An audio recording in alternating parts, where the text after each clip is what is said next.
ल है त तपाईँले अब तपाईँको गाडीमा वाइपर ब्लेड चेन्ज गर्दा गर्दा गर्दा गर्दा वाक्क हुनु भएको छ भने हामीले सम्झिनु यसपालिको वाइपर ब्लेड चाहिँ हामीले एकदम ब्रान्डेड राम्रो खाली युमी कम्पनीको ब्रान्डको चाहिँ वाइपर ब्लेड लिएर आएको छौँ। एकदम ब्रान्डेड तपाईँले तपाईँको गाडीमा हाल्दा वाइपर ब्लेड हरेक 6 महिना हरेक वर्षमा चेन्ज गर्दा गर्दा वाक्क हुनु भएको छ।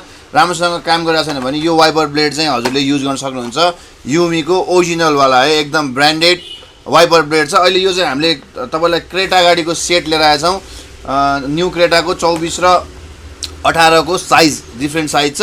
मैले हजुरहरूलाई अनबक्सिङ गरेर देखाएँ। यसमा चाहिँ मेन कुरा के छ भने तपाईँको सिलिकन कोटिङ भनेर देखाउँछ क्या तपाईँको यो चाहिँ सिलिकन कोटिङ अरू जस्तो तपाईँको वर्षौँ वर्ष चल्ने भयो यो चिज चाहिँ।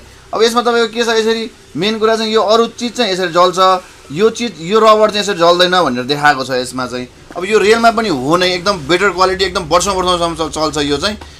तपाईँको अनबक्सिङ गरेर देखाएँ मैले। यसमा यस्तो देखाउँछ। यसको चाहिँ तपाईँको कुनै पनि गाडीमा यसरी सुरुमा लकको लागि डिफ्रेन्ट दिएको हुन्छ।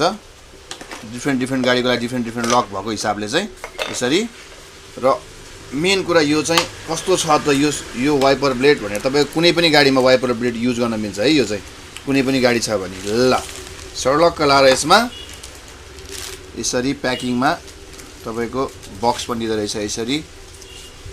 क्युए पास भनेर पनि दिएको छ। अनेकौँ टेस्ट हुन्छ यसको।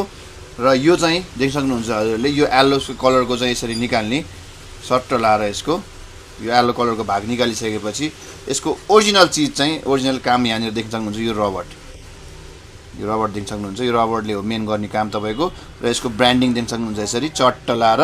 र यसको यो लक सिस्टम त भइ नै हाल्यो। र यो चाहिँ एकदम बोनलेसमा भएको भएर बेटर क्वालिटी है त। अब एउटै चिज हाल्छु, राम्रो चिज हाल्छु, ओरिजिनल हाल्छु भन्नुहुन्छ भने चाहिँ हामीलाई सम्झिनुहोस् यो वाइपर ब्लेडको लागि है त।